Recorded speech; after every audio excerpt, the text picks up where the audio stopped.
S 1998. ಇದರಲ್ಲಿ ಇತಿಹಾಸಕ್ಕೆ ಸಂಬಂಧಪಟ್ಟ ಪ್ರಶ್ನೆಗಳನ್ನು ಮಾತ್ರ ತೆಗೆದು ಚಾಪ್ಟರ್ ವೈಸ್ ಮತ್ತು ಈ ಸಬ್ಜೆಕ್ಟ್ ವೈಸ್ ಪ್ರಶ್ನೆಗಳನ್ನು ನಾನು ವಿಡಿಯೋ ಮಾಡ್ತಾ ಹೋಗ್ತಾ ಇದ್ದೀನಿ. ಇದು KS 1998ರಲ್ಲಿ ಹಿಸ್ಟ್ರಿ ಪ್ರಶ್ನೆಗಳು ಕೇಳಿರ್ತಕ್ಕಂತಹ ಒಂದು ಪ್ರಶ್ನಾಗುಚ್ಛ.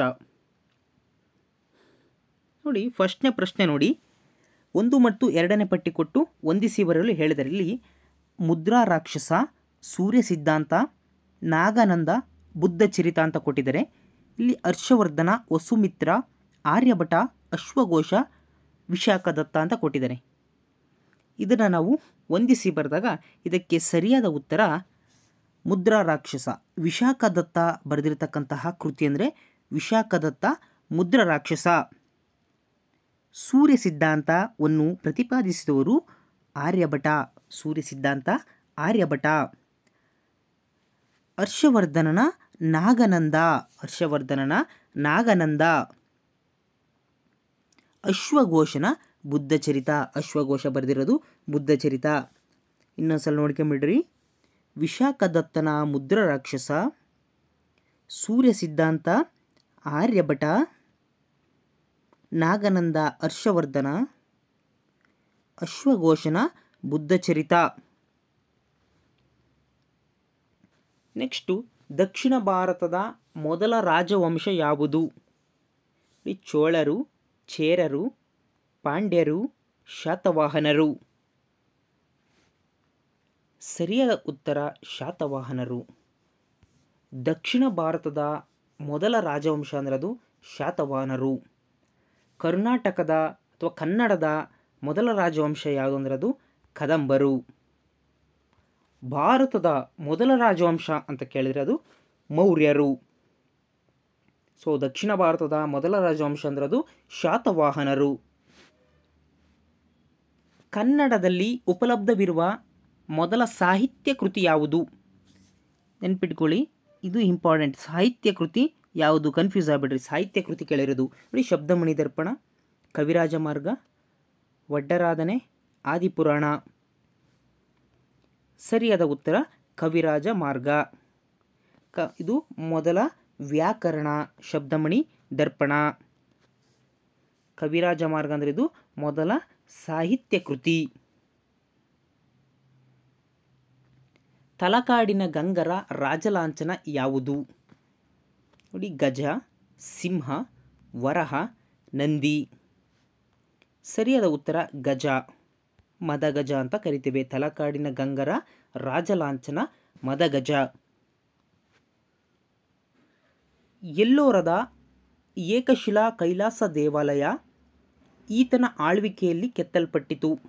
ಯಾರ ಆಳ್ವಿಕೆ ಸಮಯದಲ್ಲಿ ಎಲ್ಲೋರದಲ್ಲಿರ್ತಕ್ಕಂತಹ ಏಕಶಿಲಾ ಕೈಲಾಸ ದೇವಾಲಯ ಕೆತ್ತಲ್ಪಟ್ಟಿದೆ? ನೋಡಿ, ಅಮೋಘಂಬುರ್ಷ ನೃಪತುಂಗ, ಮಂಗಳೇಶ, 1ನೇ ಕೃಷ್ಣ, ಇಮ್ಮಡಿ ಪುಲಿಕೇಶಿ. ಸರಿಯಾದ ಉತ್ತರ 1ನೇ ಕೃಷ್ಣ. 1ನೇ ಕೃಷ್ಣನ ಕಾಲದಲ್ಲಿ ಎಲ್ಲೋರದ ಬೃಹತ್ ಏಕಶಿಲಾ ಕೈಲಾಸ ದೇವಾಲಯವನ್ನು ಕೆತ್ತಲ್ಪಟ್ಟಿದೆ. ಇನ್ನೊಂದು ದಾಳಿಗಳನ್ನು ನೋಡ್ತಾ ಹೋಗಿ. ಅರಬ್ ಸಿಂಧ್ ದಾಳಿ, ಸೋಮನಾಥನ ಲೂಟಿ, 2ನೇ ತರೈನ್ ಕದನ, ದೆಹಲಿ ಸುಲ್ತಾನರ ಆಧಿಪತ್ಯ. ಇದಕ್ಕೆ ಸರಿಯಾದ ಉತ್ತರ ಆಪ್ಷನ್ಸ್ ಎ. ಅರಬ್ ಸಿಂಧ್ ದಾಳಿಯಾಗಿದ್ದು 711. ಅರಬ್ ಸಿಂಧ್ ದಾಳಿ. ಸೋಮನಾಥ ಲೂಟಿಯಾಗಿದ್ದು 1026. ಸೋಮನಾಥ ಲೂಟಿಯಾಗಿದ್ದು 1026. 2ನೇ ತರೈನ್ ಕದನ ನಡೆದಿದ್ದು 1192. 1ನೇ ತರೈನ್ ಕದನ 1191, 2ನೇ ತರೈನ್ ಕದನ 1192. ದೆಹಲಿ ಸುಲ್ತಾನ ಸ್ಥಾಪನೆಯಾಗಿದ್ದು ಯಾವಾಗ ಅಂದ್ರೆ ಅದು 1206. 1206. ಇಲ್ಲಿ 1206ರಲ್ಲಿ 5 ಸಂತತಿಗಳು. 1206ರಲ್ಲಿ ಗುಲಾಮಿ ಸಂತತಿ ಸ್ಥಾಪನೆ ಆಗುತ್ತೆ. ಹೀಗೆ ಗುಲಾಮಿ ಸಂತತಿ, ಖಿಲ್ಜಿ ಸಂತತಿ, ತುಘಲಕ್ ಸಂತತಿ, ಸೈಯದ್ ಸಂತತಿ ಮತ್ತು ಲೂದಿ ಸಂತತಿ. ಈಗ 5 ಸಂತತಿಗಳು ಆಳ್ವಿಕೆಯಾಗಿ 1526ರಲ್ಲಿ ಅವು ಕ್ಲೋಸ್ ಆಗಿ ಮೊಘಲರು ಸ್ಟಾರ್ಟ್ ಆಗ್ತಾರೆ. ಅವು ನೆಕ್ಸ್ಟು ದೆಹಲಿ ಇಸ್ವಿಗಳು ಅಂದರೆ ಸರಿಯಾದ ಉತ್ತರ ಅಂದರೆ ಆಪ್ಷನ್ ಸಿ. ಇಷ್ಟು ಮಾತ್ರ ಈ ಪ್ರಶ್ನೆಗೆ. ನೆಕ್ಸ್ಟ್, ಚಹಲ್ಗಾನಿಯನ್ನು ನಾಶ ಮಾಡಿದ ದೆಹಲಿಯ ಸುಲ್ತಾನ ಯಾರು? ಚಹಲ್ಗಾನಿ ನೋಡಿ, 40 ಜನರ ಒಂದು ಒಕ್ಕೂಟ, ಒಂದು ಸಭೆ ಇರುತ್ತೆ, ಅದನ್ನು ನಾವು ಚಹಲ್ಗಾನಿ ಅಂತ ಕರಿತೇವೆ. ಅದನ್ನು ಕಟ್ಟಿದನು ಒಬ್ಬ, ನಾಶ ಮಾಡಿದನು ಇನ್ನೊಬ್ಬ. ಹಾಗಾದರೆ ಈ ಚಹಲ್ಗಾನಿಯನ್ನು ನಾಶ ಮಾಡಿದ ದೆಹಲಿ ಸುಲ್ತಾನ ಯಾರು? ನೋಡಿ, ಇಲ್ತಮಷ್, ಅಲ್ಲಾವುದ್ದೀನ್ ಖಿಲ್ಜಿ, ಕುತುಬುದ್ದೀನ್ ಐಬಕ್, ಬಲ್ಬನ್. ಸರಿಯಾದ ಉತ್ತರ ಬಲ್ಬನ್. ಇಲ್ತಮಷ್ ಈ ಚಹಲ್ಗಾನಿ ಎನ್ನುವಂತಹ ಒಂದು ಇದನ್ನು ಕಟ್ತಾನೆ ಸಭೆಯನ್ನು. ಹಾಗೆ ಈ ಬಲ್ಬನ್ನು ಈ ಚಹಲ್ಗಾನಿಯನ್ನು ನಾಶ ಮಾಡಿದ. ಯಾರು? ಬಲ್ಬನ್. ನೆಕ್ಸ್ಟು, ದಾಮ್ ಎಂಬ ಹೊಸ ನಾಣ್ಯವನ್ನು ಚಲಾವಣೆಗೆ ತಂದವರು ಯಾರು? ದಾಮ್ ಎನ್ನುವಂತಹ ಒಂದು ಹೊಸ ನಾಣ್ಯವನ್ನು ಚಲಾವಣೆಗೆ ತಂದವರು ಯಾರು? ಅಲ್ಲಾವುದ್ದೀನ್ ಖಿಲ್ಜಿ, ಮೊಹಮ್ಮದ್ ಬಿನ್ ತುಘಲಕ್, ಬಾಬರ್, ಶೇರ್ ಶಾ. ಸರಿಯಾದ ಉತ್ತರ ಶೇರ್ ಶಾ. ದಾಮ್ ಎನ್ನುವಂತಹ ಹೊಸ ನಾಣ್ಯವನ್ನು ಜಾರಿಗೆ ತಂದವನು ಶೇರ್ ಶಾ. ಕೆಳಗಿನವುಗಳಲ್ಲಿ ಸರಿಯಾದ ಹೊಂದಾಣಿಕೆ ಇಲ್ಲದ್ದು ಯಾವುದು? ಸರಿಯಾದ ಹೊಂದಾಣಿಕೆ ಇಲ್ಲದ್ದು ಅಂದರೆ ಅಕ್ಬರ್ ಬುಲಾನ್ ದರ್ವಾಜ, ಜಹಾಂಗೀರ್ ಮಹಲ್, ಶಾಜನ್ ರೆಡ್ ಫೋರ್ಟ್, ಔರಂಗಜೇಬ ಬಾದ್ಶಾಹಿ ಮಸೀದಿ. ಇದಕ್ಕೆ ಸರಿಯಾದ ಉತ್ತರ ಆಪ್ಷನ್ಸ್ ಬಿ. ಅಂದರೆ ಅಕ್ಬರ್ ಬುಲಾನ್ ದರ್ವಾಜ ಕಟ್ಟಿಸಿದ ಶಾಜಾನ್ ಕೆಂಪು ಕೋಟೆ, ಔರಂಗಜೇಬ್ ಬಾದ್ಶಾಹಿ ಮಸೀದಿ. ಇಲ್ಲಿ ಜಹಾಂಗೀರ್ ಮಹಲ್ ಎನ್ನುವಂಥದ್ದು ಜಹಾಂಗೀರ್ ಅಲ್ಲ, ಅಕ್ಬರಂದು, ಅಕ್ಬರ್ಗೆ ಸಂಬಂಧಿಸಿದಂತಹ ಮಹಲ್, ಜಹಾಂಗೀರ್ ಮಹಲ್. ಶಿವಾಜಿಯ ಪಟ್ಟಾಭಿಷೇಕ ನಡೆದ ಸ್ಥಳ ಎಲ್ಲಿ? ತೋರಣಗಡ, ಪ್ರತಾಪಗಡ, ರಾಯಗಡ, ಸಿಂಹಗಡ. ಸರಿಯಾದ ಉತ್ತರ ರಾಯಗಡ. ರಾಯಗಡದಲ್ಲಿ ಶಿವಾಜಿಗೆ ಪಟ್ಟಾಭಿಷೇಕ ನಡೆದಂತಹ ಸ್ಥಳ. ಪಂಚಪ್ರಧಾನರೆಂಬ ಮಂತ್ರಿಮಂಡಲ ಇವರ ಆಳ್ವಿಕೆಯಲ್ಲಿತ್ತು? ದ್ವಾರಸಮುದ್ರದ ಹೊಯ್ಸಳರು, ಮಾನ್ಯಕೇಟದ ರಾಷ್ಟ್ರಕೂಟರು, ವಿಜಯನಗರದ ರಾಯರು, ಮೈಸೂರಿನ ಒಡೆಯರು. ಸರಿಯಾದ ಉತ್ತರ ದ್ವಾರಸಮುದ್ರದ ಹೊಯ್ಸಳರು. ಹೊಯ್ಸಳರ ಕಾಲದಲ್ಲಿ ಪಂಚಪ್ರಧಾನರೆಂಬ ಮಂತ್ರಿಮಂಡಲ ಆಳ್ವಿಕೆಯಲ್ಲಿತ್ತು. ಯವನ ರಾಜ್ಯ ಸ್ಥಾಪನಾಚಾರ್ಯ ಎಂಬ ಬಿರುದನ್ನು ಹೊಂದಿದ್ದ ವಿಜಯನಗರದ ದೊರೆ ಯಾರು? ಸರಿಯಾದ ಉತ್ತರ ಕೃಷ್ಣದೇವರಾಯ. ಕೃಷ್ಣದೇವರಾಯಗೆ ಯವನರಾಜ್ಯ ಸ್ಥಾಪನಾಚಾರ್ಯ ಎನ್ನುವಂತಹ ಬಿರುದಿತ್ತು. ಬಸವೇಶ್ವರರು ಪ್ರತಿಪಾದಿಸಿದ ಸಿದ್ಧಾಂತ ಯಾವುದು? ನೋಡಿ, ಅದ್ವೈತ ಸಿದ್ಧಾಂತ, ದ್ವೈತ ಸಿದ್ಧಾಂತ, ವಿಶಿಷ್ಟಾದ್ವೈತ, ಶಕ್ತಿ ವಿಶಿಷ್ಟಾದ್ವೈತ. ಇವೆಲ್ಲವೂ ಯಾರ್ಯಾರು ಅಂತ ನಾನು ಎಕ್ಸ್ಪ್ಲೇನ್ ಮಾಡ್ತೀನಿ. ಬಸವೇಶ್ವರರು ಪ್ರತಿಪಾದಿಸಿದ ಸಿದ್ಧಾಂತ ಶಕ್ತಿ ವಿಶಿಷ್ಟಾದ್ವೈತ. ಶಂಕರಾಚಾರ್ಯರು ಅಂದರೆ ಅದು ಅದ್ವೈತ. ದ್ವೈತ ಸಿದ್ಧಾಂತವನ್ನು ಪ್ರತಿಪಾದಿಸಿದವರು ಮಧ್ವಾಚಾರ್ಯರು. ಹಾಗೆ ವಿಶಿಷ್ಟಾದ್ವೈತ ಸಿದ್ಧಾಂತವನ್ನು ಪ್ರತಿಪಾದಿಸಿದವರು ರಾಮಾನುಜಾಚಾರ್ಯರು. ಹಾಗಾದರೆ ಬಸವೇಶ್ವರರು ಪ್ರತಿಪಾದಿಸಿದ ಸಿದ್ಧಾಂತ ಅನ್ನೋದು ಶಕ್ತಿ ವಿಶಿಷ್ಟಾದ್ವೈತ.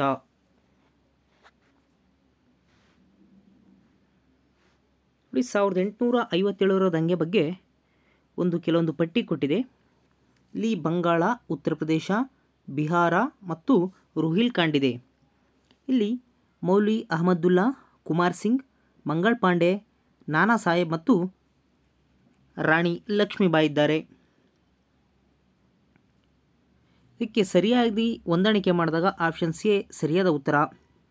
ಬಂಗಾಳದಲ್ಲಿ ಮಂಗಳ್ ಪಾಂಡೆ, ಉತ್ತರ ಪ್ರದೇಶದಲ್ಲಿ ಝಾನ್ಸಿ ರಾಣಿ ಲಕ್ಷ್ಮೀಬಾಯಿಯವರು, ಬಿಹಾರದಲ್ಲಿ ಕುಮಾರ್ ಸಿಂಗ್ ಅವರು, ರೋಹಿಲ್ಖಂಡದಲ್ಲಿ ಮೌಲ್ವಿ ಅಹಮದುಲ್ಲಾ ಅವರು. ಇದಕ್ಕೆ ಸರಿಯಾದ ಉತ್ತರ ಆಪ್ಷನ್ಸ್ ಎ.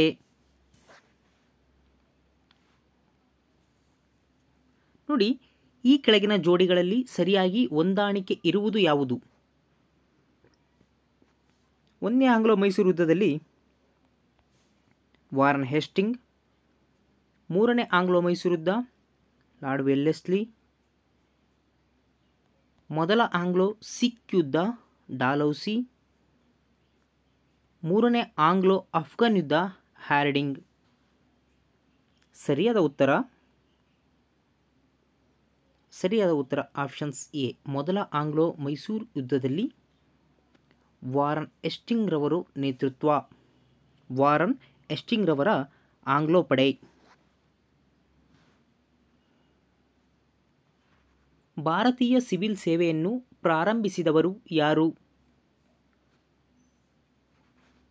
ಸರಿಯಾದ ಉತ್ತರ ಲಾರ್ಡ್ ಕಾರ್ನ್ವಾಲಿಸ್. ಕಾರ್ನ್ವಾಲಿಸನು ಭಾರತೀಯ ಸಿವಿಲ್ ಸೇವೆಯನ್ನು ಪ್ರಾರಂಭಿಸಿದವರು. ಭಾರತೀಯ ಸಿವಿಲ್ ಸೇವೆಯನ್ನು ಪ್ರಾರಂಭಿಸಿದವರು ಯಾರು ಅಂತ ಕೇಳಿದ್ರೆ ಕಾರ್ನ್ವಾಲಿಸ್. ಭಾರತ ರಾಷ್ಟ್ರೀಯ ಕಾಂಗ್ರೆಸ್ನ ಸ್ಥಾಪನೆಯ ಕಾಲದಲ್ಲಿ ಇದ್ದಂತಹ ಭಾರತದ ವೈಸ್ರಾಯ್ ಯಾರು? ನೋಡಿ, ರಿಪ್ಪನ್, ಕರ್ಜನ್, ಲಾರ್ಡ್ ಡೌನ್ಸ್, ಡಫ್ರಿನ್. ಸರಿಯಾದ ಉತ್ತರ ಲಾರ್ಡ್ ಡಫ್ರಿನ್ ಅವರು. ಇವರು ಭಾರತೀಯ ರಾಷ್ಟ್ರೀಯ ಕಾಂಗ್ರೆಸ್ ಸ್ಥಾಪನೆಯಾದಂತಹ ಸಮಯದಲ್ಲಿ ಇದ್ದಂಥ ವೈಸ್ರಾಯ್. ಭಾರತಕ್ಕೆ ಒಕ್ಕೂಟ ಸರ್ಕಾರವನ್ನು ಶಿಫಾರಸು ಮಾಡಿದ ಕಾಯ್ದೆ ಯಾವುದು? ಒಕ್ಕೂಟ ಸರ್ಕಾರವನ್ನು ಶಿಫಾರಸು ಮಾಡಿದ್ದು ನೋಡಿ, 1909ರ ಕಾಯ್ದೆ, 1947ರ ಭಾರತ ಸ್ವಾತಂತ್ರ್ಯ ಕಾಯ್ದೆ, 1935ರ ಕಾಯ್ದೆ, 19 ಮತ್ತು 19ರ ಕಾಯ್ದೆ. ಸರಿಯಾದ ಉತ್ತರ 1935ರ ಕಾಯ್ದೆ ಭಾರತಕ್ಕೆ ಒಕ್ಕೂಟ ಸರ್ಕಾರವನ್ನು ಶಿಫಾರಸು ಮಾಡಿತು. 1909ರ ಕಾಯ್ದೆಯನ್ನು ನಾವು ವಿಂಟೋ ಮಾರ್ಲೆ ಕಾಯ್ದೆ ಅಂತಲೂ ನಾವು ಕರಿತೇವೆ. ಹಾಗೂ 1919 ಈ ಕಾಯ್ದೆಯನ್ನು ನಾವು ಮಾಂಟೆಗು ಚೆಮ್ಸ್ಫೋರ್ಡ್ ಕಾಯ್ದೆ ಅಂತಲೂ ನಾವು ಕರಿತೇವೆ. ಸೊ ಒಕ್ಕೂಟ ಸರ್ಕಾರ ಶಿಫಾರಸು ಮಾಡಿದ ಕಾಯ್ದೆ ಅಂದರೆ ಅದು 1935ರ ಕಾಯ್ದೆ. ಇದು ಒಕ್ಕೂಟ ಸರ್ಕಾರಕ್ಕೆ ಶಿಫಾರಸನ್ನು ಮಾಡಿದಂತಹ ಕಾಯ್ದೆ. ನವರಾತ್ರಿ ಹಬ್ಬದ ಆಚರಣೆಯನ್ನು ಪ್ರಾರಂಭಿಸಿದ ಮೈಸೂರಿನ ಅರಸ ಯಾರು? ರಾಜ ಒಡೆಯರು, ಕಂಠೀರವ ನರಸರಾಜ ಒಡೆಯರು, ಚಿಕ್ಕದೇವರಾಜ ಒಡೆಯರು, ದೊಡ್ಡ ದೇವರಾಜ ಒಡೆಯರು. ಸರಿಯಾದ ಉತ್ತರ ರಾಜ ಒಡೆಯರು. ರಾಜ ಒಡೆಯರು ನವರಾತ್ರಿ ಹಬ್ಬದ ಆಚರಣೆಯನ್ನು ಪ್ರಾರಂಭಿಸಿದವರು. KRSನಲ್ಲಿ ಈ ಕೃಷ್ಣರಾಜ ಸಾಗರದಲ್ಲಿ ಬೃಂದಾವನ ಉದ್ಯಾನಗಳ ನಿರ್ಮಾಣಕ್ಕೆ ಕಾರಣವಾದ ಮೈಸೂರಿನ ದಿವಾನ ಯಾರು? ವಿಶ್ವೇಶ್ವರಯ್ಯ, ಕಾಂತರಾಜ ಅರಸು, ಆಲ್ಬಿಯನ್ ಬ್ಯಾನರ್ಜಿ, ಮಿರ್ಜಾ ಇಸ್ಮಾಯಿಲ್. ಸರಿಯಾದ ಉತ್ತರ ಮಿರ್ಜಾ ಇಸ್ಮಾಯಿಲ್ ಅವರು. ಮಿರ್ಜಾ ಇಸ್ಮಾಯಿಲ್ ಅವರು KRSನಲ್ಲಿ ಉದ್ಯಾನವನಗಳ ನಿರ್ಮಾಣಕ್ಕೆ ಕಾರಣವಾದಂತಹ ಮೈಸೂರಿನ ದಿವಾನರು ಮಿರ್ಜಾ ಇಸ್ಮಾಯಿಲ್. ಮೈಸೂರು ಯೂನಿವರ್ಸಿಟಿ ಪ್ರಾರಂಭವಾದ ವರ್ಷ ಯಾವುದು? ಮೈಸೂರು ಯೂನಿವರ್ಸಿಟಿ ಪ್ರಾರಂಭವಾದ ವರ್ಷ ಯಾವುದು? ಸರಿಯಾದ ಉತ್ತರ 1916ರಲ್ಲಿ ಮೈಸೂರು ವಿಶ್ವವಿದ್ಯಾಲಯ ಪ್ರಾರಂಭವಾಯಿತು. 1857ರ ದಂಗೆಯನ್ನು ಭಾರತದ ಮೊದಲ ಸ್ವಾತಂತ್ರ್ಯ ಸಂಗ್ರಾಮ ಎಂದು ವರ್ಣಿಸಿದ ಮೊದಲ ಲೇಖಕ ಯಾರು? ಸರಿಯಾದ ಉತ್ತರ ವಿ.ಡಿ. ಸಾವರ್ಕರ್, ವಿನಾಯಕ ದಾಮೋದರ್ ಸಾವರ್ಕರ್ ಅಂತ. ಇವರೊಬ್ಬ ಕ್ರಾಂತಿಕಾರಿ ಹೌದು, ಹಾಗೆ ಒಬ್ಬ ಲೇಖಕರು ಹೌದು. ಅಂಡಮಾನ್ ಜೈಲಿನಲ್ಲಿ ಇವರು ಲೇಖಕರು ಸಮೇತ ಆದರು. 1857ರ ದಂಗೆಯನ್ನು ಭಾರತದ ಮೊದಲ ಸ್ವಾತಂತ್ರ್ಯ ಸಂಗ್ರಾಮ ಅಂತ ವರ್ಣನೆ ಮಾಡ್ತಾರೆ ವಿ.ಡಿ. ಸಾವರ್ಕರ್ ಅವರು. ಭಾರತ ರಾಷ್ಟ್ರೀಯ ಕಾಂಗ್ರೆಸ್ಸಿನ ಮೊದಲನೇ ಅಧಿವೇಶನದ ಅಧ್ಯಕ್ಷತೆಯನ್ನು ವಹಿಸಿದವರು ಯಾರು? ಸರಿಯಾದ ಉತ್ತರ ಡಬ್ಲ್ಯೂ.ಸಿ. ಬ್ಯಾನರ್ಜಿ ಅವರು. ಭಾರತೀಯ ರಾಷ್ಟ್ರೀಯ ಕಾಂಗ್ರೆಸ್ನ ಅಧ್ಯಕ್ಷತೆಯನ್ನು ವಹಿಸಿದರು ಡಬ್ಲ್ಯೂ.ಸಿ. ಬ್ಯಾನರ್ಜಿ. ಡಬ್ಲ್ಯೂ.ಸಿ. ಅಂದರೆ ವ್ಯೋಮೇಶ್ ಚಂದ್ರ ಬ್ಯಾನರ್ಜಿ. ಕೆಳಗಿನವುಗಳಲ್ಲಿ ಯಾವುದು ಕಾಂಗ್ರೆಸ್ನಲ್ಲಿದ್ದ ಮಂದಗಾಮಿಗಳ ಗುರಿಯಾಗಿರಲಿಲ್ಲ? ನೋಡಿ, ಆಡಳಿತದ ಪುನರ್ವ್ಯವಸ್ಥೆ, ಸೇವೆಗಳ ಭಾರತೀಕರಣ. ಶಾಸನ ಸಮಿತಿಗಳಲ್ಲಿ ಭಾರತೀಯರ ಪ್ರವೇಶಾತಿ. ಬ್ರಿಟಿಷ್ ಆಳ್ವಿಕೆಗೆ ಶಾಂತಿಯುತ ವಿರೋಧ. ಸರಿಯಾದ ಉತ್ತರ ಆಡಳಿತ ಪುನರ್ವ್ಯವಸ್ಥೆಗೆ ಇವರು ಕಾಂಗ್ರೆಸ್ಸಿನಲ್ಲಿರ್ತಕ್ಕಂತಹ ಮಂದಗಾಮಿಗಳ ಗುರಿಯಾಗಿರಲಿಲ್ಲ. ಇವರು ಸೇವೆಗಳ ಭಾರತೀಕರಣ ಕಡೆಗೂ ಹಾಗೂ ಶಾಸನ ಸಮಿತಿಗಳಲ್ಲಿ ಭಾರತೀಯರ ಪ್ರವೇಶಕ್ಕೂ ಮತ್ತು ಬ್ರಿಟಿಷ್ ಆಳ್ವಿಕೆಯಲ್ಲಿ ಅವರು ಶಾಂತಿಯುತ ವಿರೋಧವನ್ನು ಸಮೇತ ವ್ಯಕ್ತವನ್ನು ಪಡಿಸಿದರು. ಆಡಳಿತ ಪುನರ್ವ್ಯವಸ್ಥೆಗೆ ಯಾವುದೇ ರೀತಿಯಾದ ಗುರಿಗಳನ್ನು ಇಟ್ಕೊಂಡಿರಲಿಲ್ಲ. ಸೊ ಸರಿಯಾದ ಉತ್ತರ ಆಡಳಿತ ಪುನರ್ವ್ಯವಸ್ಥೆ.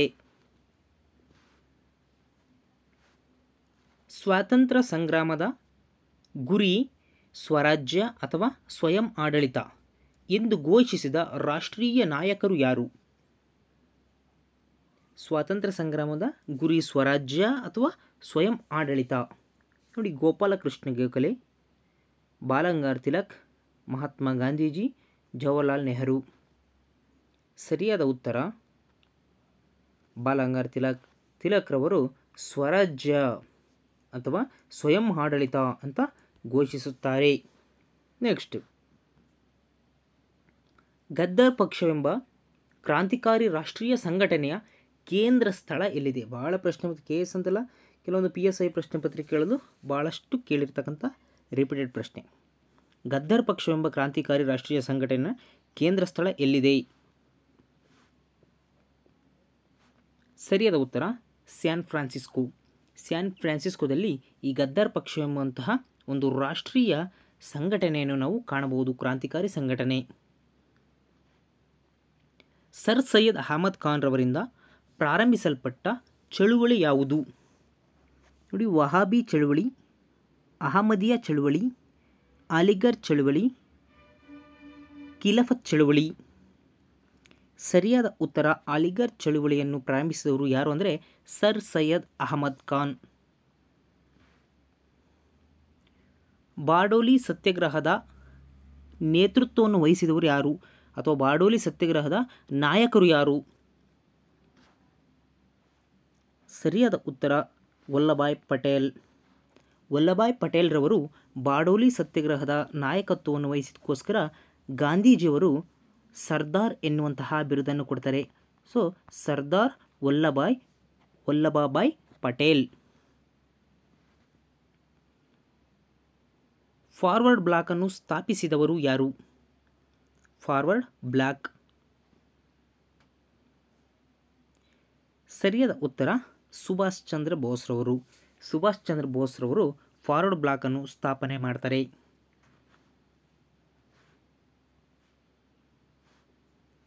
ಈ ಮಹಮ್ಮದ್ ಅಲಿ ಜಿನ್ನರವರ ದ್ವಿರಾಷ್ಟ್ರ ಸಿದ್ಧಾಂತಕ್ಕೆ ಬೀಜ ಬಿತ್ತಿದ ಮುಸ್ಲಿಂ ಲೀಗಿನ ವಾರ್ಷಿಕ ಅಧಿವೇಶನ ನಡೆದ ಸ್ಥಳ ಯಾವುದು? ಮೋಸ್ಟ್ ಇಂಪಾರ್ಟೆಂಟ್ ನೋಡಿ, ಲಾಹೋರ್, ಕರಾಚಿ, ಶಿಮ್ಲಾ, ಢಾಕಾ. ಸರಿಯಾದ ಉತ್ತರ ಲಾಹೋರ್ ಅಧಿವೇಶನ. ಈ ಲಾಹೋರ್ ಅಧಿವೇಶನದಲ್ಲಿ ಮಹಮ್ಮದ್ ಅಲಿ ಜಿನ್ನರವರು ದ್ವಿರಾಷ್ಟ್ರ ಅಂದರೆ ಭಾರತ ಮತ್ತು ಪಾಕಿಸ್ತಾನ ಎನ್ನುವಂತಹ ಒಂದು ಸಿದ್ಧಾಂತಕ್ಕೆ ಬೀಜ ಬಿತ್ತಿರತಕ್ಕಂಥ ಮುಸ್ಲಿಂ ಲೀಗ್ನ ಅಧಿವೇಶನ ನಡೆದ ಸ್ಥಳ ಅಂದರೆ ಅದು ಲಾಹೋರ್ ಅಧಿವೇಶನ. ಭಾರತ ಮತ್ತು ಪಾಕಿಸ್ತಾನಗಳಾಗಿ ಭಾರತ ವಿಭಜನೆ ಇದರ ಆಧಾರದ ಮೇಲೆ ನಡೆಯಿತು. ವೆವೆಲ್ ಯೋಜನೆ, ಕ್ಯಾಬಿನೆಟ್ ಮಿಷನ್ ಯೋಜನೆ, ಮೌಂಟ್ ಬ್ಯಾಟನ್ ಯೋಜನೆ, ರ್ಯಾಡ್ಕ್ಲಿಫ್ ಯೋಜನೆ. ಸರಿಯಾದ ಉತ್ತರ ಮೌಂಟ್ ಬ್ಯಾಟನ್ ಯೋಜನೆ. 1947ರ ಮೌಂಟ್ ಬ್ಯಾಟನ್ ಯೋಜನೆ ಪ್ರಕಾರ ಭಾರತ ಮತ್ತು ಪಾಕಿಸ್ತಾನ ಡಿವೈಡ್ ಆಯಿತು. 1947ರಲ್ಲಿ ಕ್ಯಾಬಿನೆಟ್ ಯೋಜನೆ ಅಂದರೆ ಇದು 1946ರಲ್ಲಿ ಕ್ಯಾಬಿನೆಟ್ ಮಿಷನ್ ಪ್ಲಾನ್ ಬಂತು. ಈ ರ್ಯಾಡ್ಕ್ಲಿಫ್ ಎನ್ನುವಂತಹ ಯೋಜನೆ ಇದು ಭಾರತ ಮತ್ತು ಪಾಕಿಸ್ತಾನಗಳ ಡಿವೈಡ್ ಮಾಡುವಂತಹ ಒಂದು ರೇಖೆಗೆ ಆಗ್ತಕ್ಕಂಥ ಒಂದು ಯೋಜನೆ. ಭಾರತ ಪಾಕಿಸ್ತಾನ ಡಿವೈಡ್ಗೆ ಹಾಕಿರ್ತಕ್ಕಂಥ ಒಂದು ಲೈನ್ ರ್ಯಾಡ್ಕ್ಲಿಫ್ ಯೋಜನೆ. ಮೌಂಟ್ ಬ್ಯಾಟನ್ ಪ್ಲಾನ್ ಪ್ರಕಾರ ಇದು ಭಾರತ ಮತ್ತು ಪಾಕಿಸ್ತಾನಗಳು ಡಿವೈಡ್ ಆದವು. 1857ರಲ್ಲಿ ಮಂಡರಗಿಯಲ್ಲಿ ಬ್ರಿಟಿಷರ ವಿರುದ್ಧ ನಡೆದ ಸಶಸ್ತ್ರ ದಂಗೆಯ ಮುಂದಾಳತ್ವವನ್ನು ವಹಿಸಿದ್ದವರು ಯಾರು? ಸರಿಯಾದ ಉತ್ತರ ಭೀಮರಾವ್. ಭೀಮರಾವ್ ಅವರು 1857ರ ದಂಗೆಯಲ್ಲಿ ಅದು ಮಂಡರಗಿ ಎನ್ನುವಂತಹ ಪ್ಲೇಸಲ್ಲಿ ಬ್ರಿಟಿಷರ ವಿರುದ್ಧ ತನ್ನ ಮುಂದಾಳತ್ವವನ್ನು ವಹಿಸ್ತಾ ಹೋಗ್ತಾರೆ.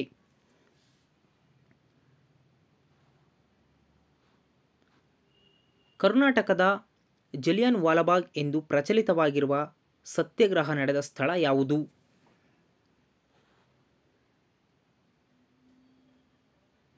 ವಿದುರಾಶ್ವಥ. ಕರ್ನಾಟಕದ ಜಲಿಯನ್ ವಾಲಾಬಾಗ್ ಎಂದು ಪ್ರಚಲಿತವಾಗಿರುವ ಸತ್ಯಾಗ್ರಹ ನಡೆದ ಸ್ಥಳ ವಿದುರಾಶ್ವಥ. ಮಹಾತ್ಮ ಗಾಂಧೀಜಿಯವರ ಅಧ್ಯಕ್ಷತೆಯಲ್ಲಿ ಕಾಂಗ್ರೆಸ್ನ ಬೆಳಗಾವಿ ಅಧಿವೇಶನ ನಡೆದ ವರ್ಷ ಯಾವಾಗ? ಸರಿಯಾದ ಉತ್ತರ 1924. 1924 ಬೆಳಗಾವಿಯಲ್ಲಿ ಕಾಂಗ್ರೆಸ್ ಅಧಿವೇಶನ ನಡೀತದೆ. ಇದಕ್ಕೆ ಮಹಾತ್ಮ ಗಾಂಧೀಜಿಯವರು ಅಧ್ಯಕ್ಷತೆಯನ್ನು ವಹಿಸಿರ್ತಾರೆ.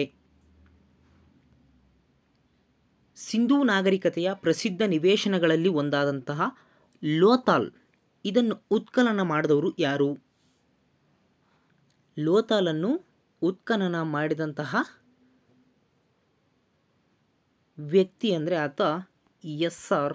ರಾವ್ರವರು. ಎಸ್.ಆರ್. ರಾವ್ರವರು ಸಿಂಧೂ ನಾಗರಿಕತೆಯ ಪ್ರಸಿದ್ಧ ನಿವೇಶನಗಳಲ್ಲಿ ಒಂದಾಗಿರ್ತಕ್ಕಂಥ ಲೋಥಾಲನ್ನು ಉತ್ಖನನ ಮಾಡಿದರು.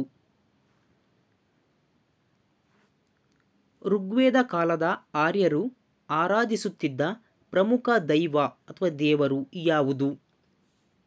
ಸೋಮ, ವಾಯು, ಇಂದ್ರ, ವರುಣ. ಸರಿಯಾದ ಉತ್ತರ ಇಂದ್ರ.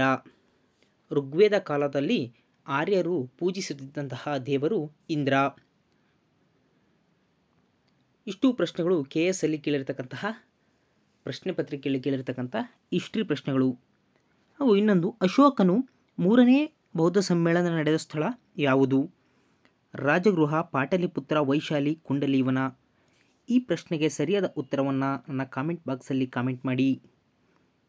ಇನ್ನೂ ಹೆಚ್ಚಿನ ವಿಡಿಯೋಗಳಿಗಾಗಿ ನಮ್ಮ ಚಾನಲ್ಗೆ ಸಬ್ಸ್ಕ್ರೈಬ್ ಆಗಿ ಹಾಗೂ ಬೆಲ್ ಐಕಾನ್ ಒತ್ತುವ ಮೂಲಕ ನೋಟಿಫಿಕೇಷನ್ನು ಪಡೆದುಕೊಳ್ಳಿ. ಧನ್ಯವಾದಗಳು. ಇದೇ ರೀತಿಯ ಹೊಸ ವಿಡಿಯೋಗಳಿಗಾಗಿ ನಮ್ಮ ಯೂಟ್ಯೂಬ್ ಚಾನಲ್ಗೆ ಸಬ್ಸ್ಕ್ರೈಬ್ ಆಗಿ ಮತ್ತು ಪಕ್ಕದಲ್ಲಿರುವ ಬೆಲ್ ಐಕಾನ್ ಮೇಲೆ ಕ್ಲಿಕ್ ಮಾಡಿ.